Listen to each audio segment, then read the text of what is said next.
The concept of the conventional family in Australia, and indeed all westernised industrial countries, has changed rapidly. Fewer people are getting married, and marriage is less central to family life. Couples are also having fewer children, or none at all, and more people are having children outside of marriage. Marriage rates since World War II have actually declined, but not because of social movements by these red hot units, but rather for a variety of sociological reasons. In fact, marriage patterns are back to being similar to that of the 1940s. Australian couples are marrying later, more women are not marrying at all, and more children are being born outside marriage, up from 5% in the mid-1960s to 33.4% in 2007. That is a lot of bastards. From a sociological perspective, cohabitation, in the sense of two people living together but not being married, has increased due to a greater tolerance of premarital sex from around the 1960s onwards. These legends again. And it reduces the need for marriage to legitimise sexual activity.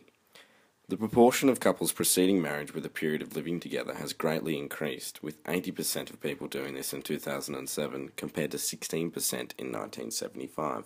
Since the 1970s, single-parent families have also become more common, and in 2007, 83% of them were headed by women. Throughout the 20th century up until the 1980s, a steady rise in the divorce rate was seen in Western industrial societies. This increase was largely due to changing attitudes towards divorce, which was being reflected in the law. In 1975, the Family Law Act was passed, which introduced a no-fault divorce clause, meaning it needed to be proved that either party is at fault for breakdown of a marriage. Instead, the only grounds for divorce would be that the marriage has broken down irretrievably, meaning that there is no reasonable likelihood that a married couple would get back together.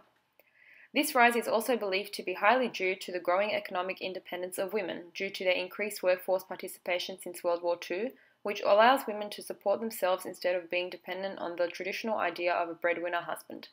However, a rise of 0.4% in 1984 to 34% in 2007 regarding joint divorce applications suggests that divorce is an increasingly joint decision that both partners make together.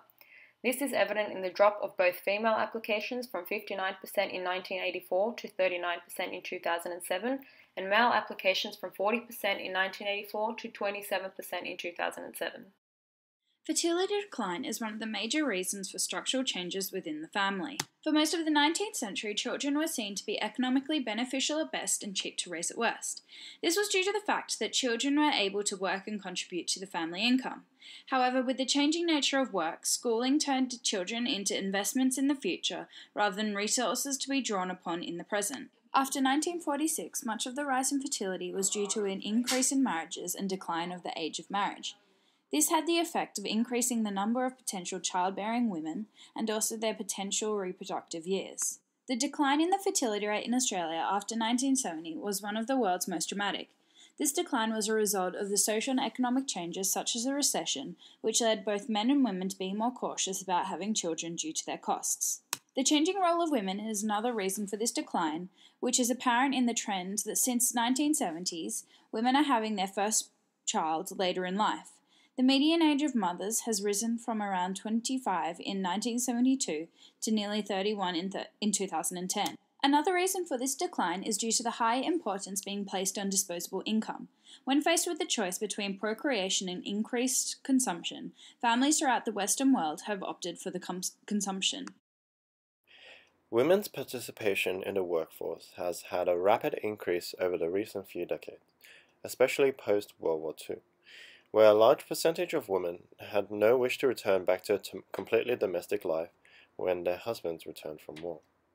So if we're going to put this on a timeline, we start with pre-World War II or before 1939, where labour was divided based on a person's gender, where the women stayed home and took over the household labour while the men entered the paid workforce to support their family.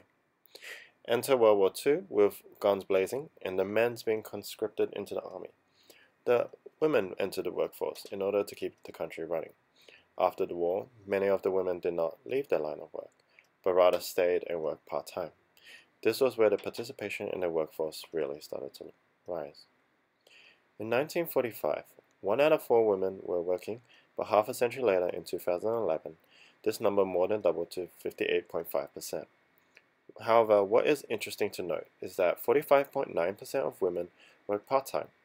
Whether this is a choice they make in order to be able to look after the house, or if this is forced upon them by their husbands, who are reluctant to take up any domestic duties, still remains unknown.